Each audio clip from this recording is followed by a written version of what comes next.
Seize the day. Make your lives extraordinary.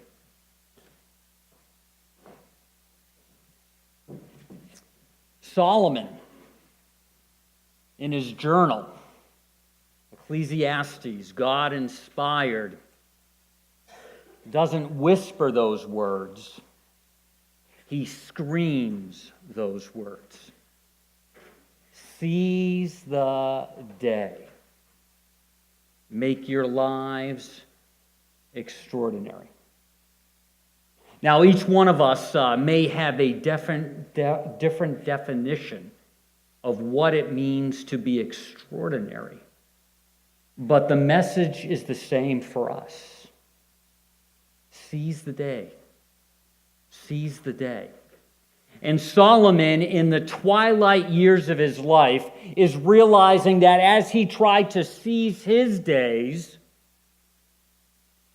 even though his days seem to be very extraordinary, those of you who have been with us through the series can remember we've talked about this. You can find this online if you want to catch up. But he realized that there was something missing in his life. He hadn't really seized the day in extraordinary ways, even though there were lots of building projects, even though every pleasure that it was conceivable he experienced, even though resources were unlimited, even though under his leadership the kingdom, the government expanded and grew, and there was safety, and there was no battles, and it was just a marvelous, it was a Camelot time for Israel. Yet in his later years, after writing Song of Solomon with all the hope of love and all that goes along with that, after midlife writing Proverbs and the wisdom and the principles of life, after all of that, the end of his life, he says, seize the day. We've used this imagery of seize the day under the sun. This chapter of life. Seize the day under the sun with the sun. And when we say with the sun, we mean S-O-N. We mean God's Son. We mean Jesus Christ. And Solomon, as we're going to read this passage, hungered for what you and I have. He hungered for a Jesus, a person that would make it possible for his relationship with the God to be just extraordinary. He hungers for that. He hungers for someone, in a sense, to come back from the grave. We'll see that in the passage. Jesus does. Almost 2,000 years. We're getting ready to celebrate that Easter, Resurrection Sunday. The reason we meet on Sunday is a constant reminder that Jesus lived, died, and rose again. That's why it's Sunday, not Saturday or some other day. Doesn't mean you can't celebrate God on a different day, but the reason we in this culture chose Sundays is because it's a subtle reminder, maybe it should be more of a prominent reminder, that this is the day of resurrection. So Solomon, Dead Poets Society movie, sends that message out. Seize the day. Seize the day because we need to be living in light of the end. That's why I had the boys lean in. Look at those pictures. Look at those pictures of those lives that have been lived. And the question is, how did they live? This has been a hard week for those of us who are call Seneca Community Church our church family with the passing of Gene Murphy. I remember having a number of conversations, even last Monday, and thanking him for living well. He seized his days. And his greatest regret was that he continually wanted to help people and serve people. He wasn't afraid of his life slipping away. He wasn't afraid of going to beaches. He actually celebrated that. But he wondered who would help the people he likes to help. In a sense, we ought to seize his days and pick up where he left off. But it's been hard as we think that. But he didn't only live well. And I said this to him, Gene, you're teaching us how to go well. You're teaching us how to die well. You see, he lived in light of the end. And no matter where we are in the seasons of life, each one of us can live in the light of the end. And again, you can catch up online. So we want to seize the day. And as Solomon ends these thoughts that we have in chapter 3, we can think of, we're just going to skip this guy because of time, but Anthony Hopkins says this, the same idea. He says this, he says, none of us are getting out of here alive, so please stop treating yourself like an afterthought. Eat the delicious food, walk in the sunshine, jump in the ocean, say the truth that you're carrying in your heart like hidden treasures. Be silly, be kind, be weird. There's no time for anything else. And we would say that this is what Solomon says when he says this. He says, so I saw that there is nothing better for people, nothing better than they should be happy in their work. That word work is fuller than what we think. We think of work as our 9 to 5, our 6 to 2, our whatever time-punching moments.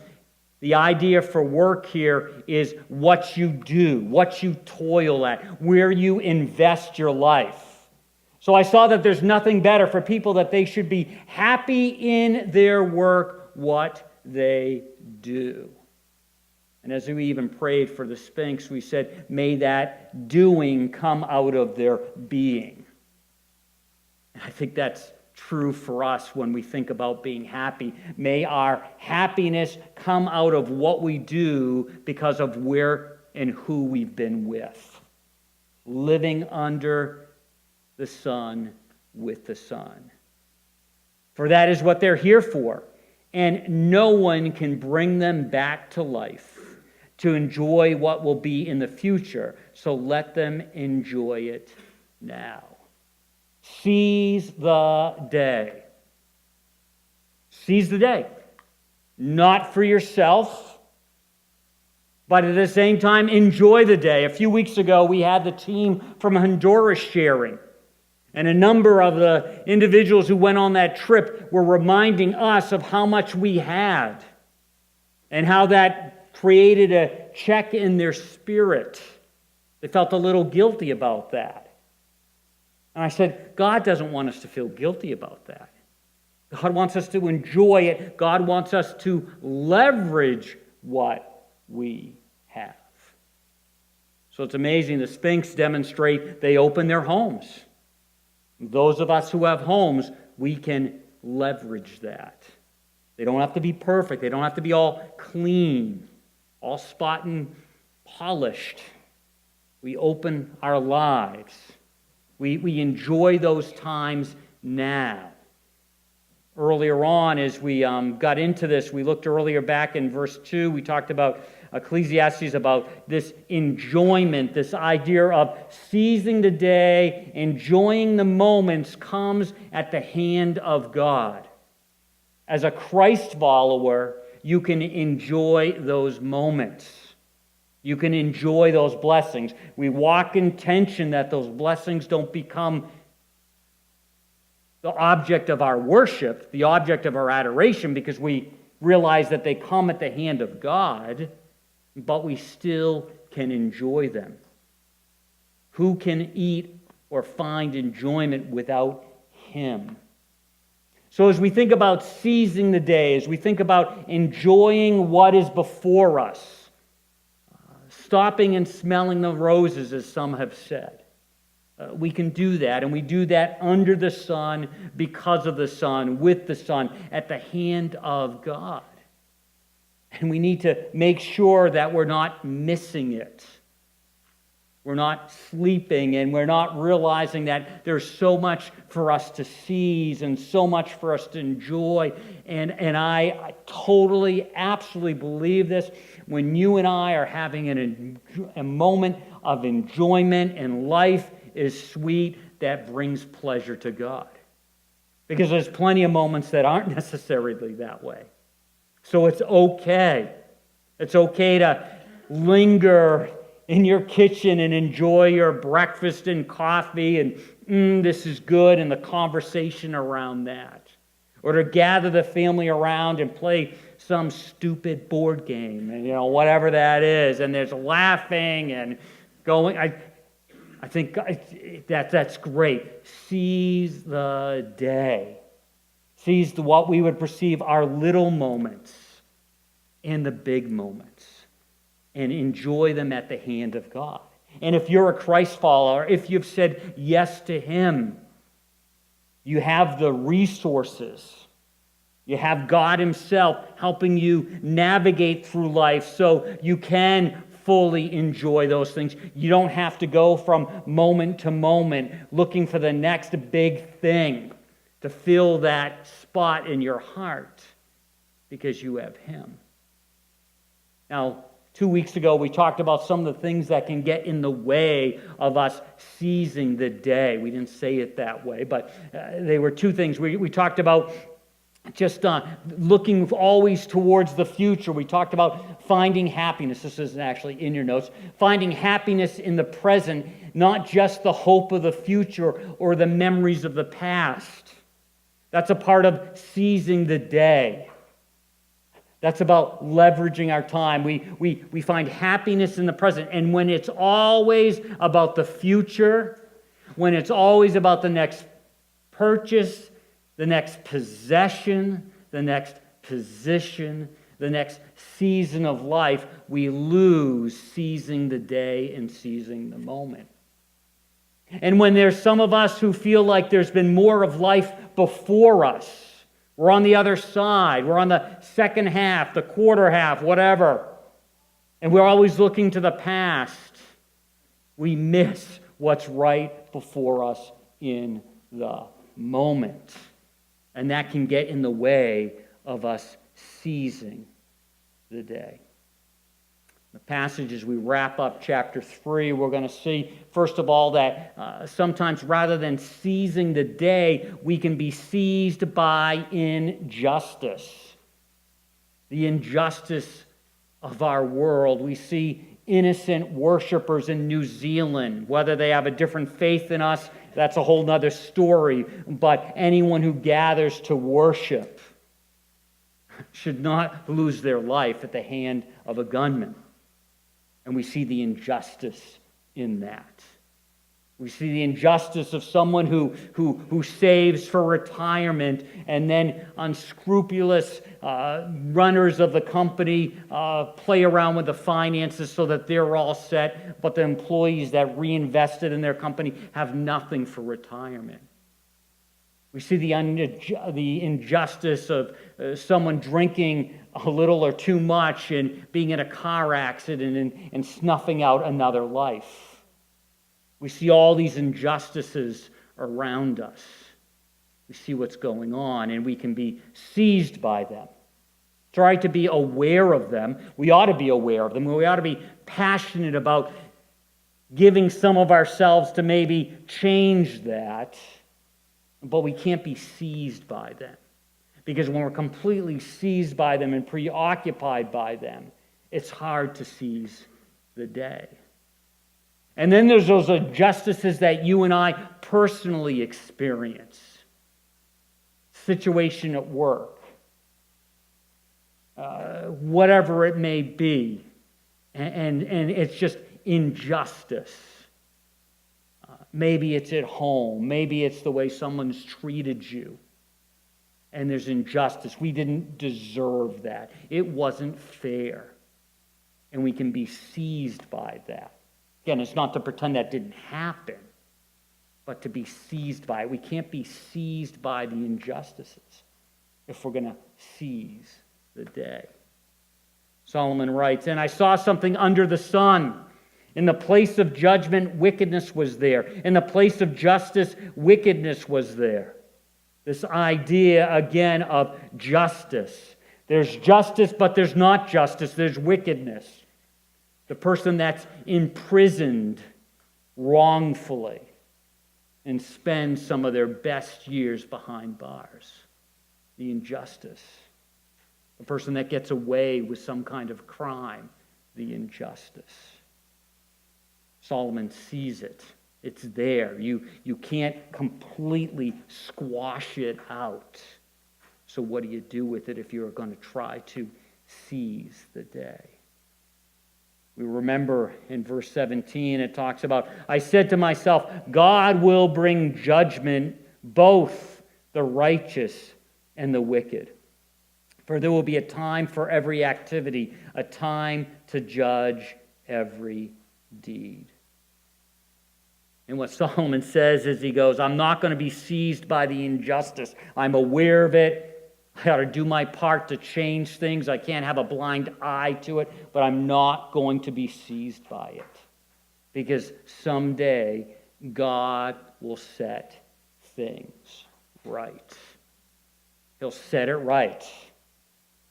And yes, that gives us a sigh of relief. It gives us hope. It gives us something to lean into. But it also personally, at least with me, it realizes that there's some times where I have been on the other side, where I've skirted the results of my action, so that justice will cut both ways. A couple things to remember about justice, and we're just going to fly through these. It's not unusual, it's the norm. Remember the first time my dad told me life is unfair. Maybe you've said that to somebody in your life, but it's not fair. Life is not fair.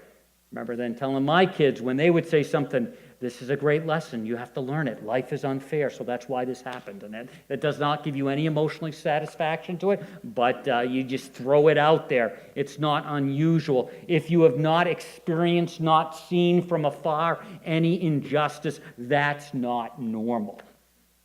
That's the way it is. And those of you who are Christ followers, if we're going to take time and look at John 15, we're going to see that we're going to experience a little additional injustice. Hopefully it's not because you're being a jerk. Sometimes I have Christians who come in, I would take a lot of heat at work because I do this, and I go, well, how do you act at work? And then all of a sudden I discover that they act a certain way, that they've kind of brought it on themselves. It has nothing to do with them following Christ. It's just they're not good employees. They're not kind. They're judgmental. That's why they're experiencing injustice. So hopefully it's not for those reasons. But as a Christ follower, as you navigate life, that's the way it's going to be, because you follow the Master, and he experienced injustice. It's not a sign of God's disapproval when you personally experience injustice. That's the way of the world. And Jesus goes on and talks about, remember what I've told you, a servant is not greater than his master. If they persecute me, they will persecute you also. Probably the most difficult one for me to swallow. I don't like when people tell me this about injustice or unfairness or hard times, is this. It's an opportunity for growth. Thank you. Please don't tell me that. I don't need to hear that. It builds character. I don't need to hear that. But it's true.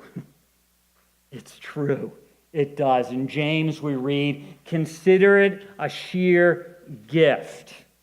I don't know if I can get that far. Maybe I'll accept it. But consider it a sheer gift, friends, when tests and challenge come at you from all sides. Have you ever been there? Have you ever been there where it seems like it's coming at you from all sides? Not just one side, it's everywhere. It's work, it's health, it's relationships, it's just coming at you from all sides. You know that under pressure, your faith life is forced into the open and it shows its true colors. It's easy to see this in somebody else's life. They're a Christ follower. They claim all that, and then the pressure comes in, and then all of a sudden it starts squeezing out actions and attitudes that are completely un-Christ-like. Sometimes I find that in my own life. Ooh, where did that come from? It came from in here. It came from within my heart. You see, that pressure helps us to see where our heart really is at. So don't try to get out of anything prematurely. Let it do its work so you become mature and well-developed, not deficient in any way. We're going to wrap things up here. You can find the rest of the outline online later this afternoon with all the blanks filled in. But I want you to think about this. How are you seizing the day? And that's not to bring you down. It's not to make you feel guilty. It's to say, hey, I can seize the day. I can squeeze all I can out of the day, out of the moments. I can even squeeze a lot out of injustice. This week I was running out of toothpaste. I've shared with you before that I have a specific kind of toothpaste I like, and now I order it online so I don't have to deal with finding it. They seem to move it everywhere. So I get my 3. First time I ended up getting 9 tubes, but now I get 3 tubes, and I'm squeezing it, and I'm squeezing. I almost took a picture of it, and I'm just like honking down on that thing because I want to get every drop out. I don't want to throw it away and have a little drop of toothpaste in there because I'm cheap, and I don't want to have to order more. Squeeze it all out. You and I have before us the opportunity to seize the day, to squeeze every little drop out of it. Because someday it's going to be gone. Those young boys, those pictures that they were looking at from 1900, you saw 1900, 1902, long gone. And the question that the teacher was asking, did they squeeze it all out? Did they enjoy it? Did they seize the day? That's open to all of us as we live under the sun, with the sun. Let's pray.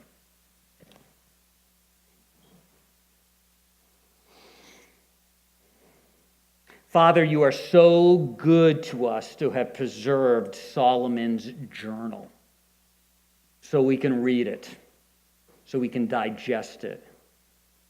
It's almost unbelievable to think that he had regrets when his life seemed so full.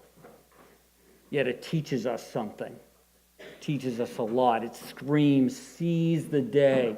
Enjoy the simple things. Enjoy the moment. Just not the past, just not the future, but here and now. And we can do that as we walk with you. Help the future, help the past, help the injustices, help even death itself not to seize us so much that we're unable to seize the day today. Help us with that. Speak to our hearts. We thank you. In Jesus' name, amen.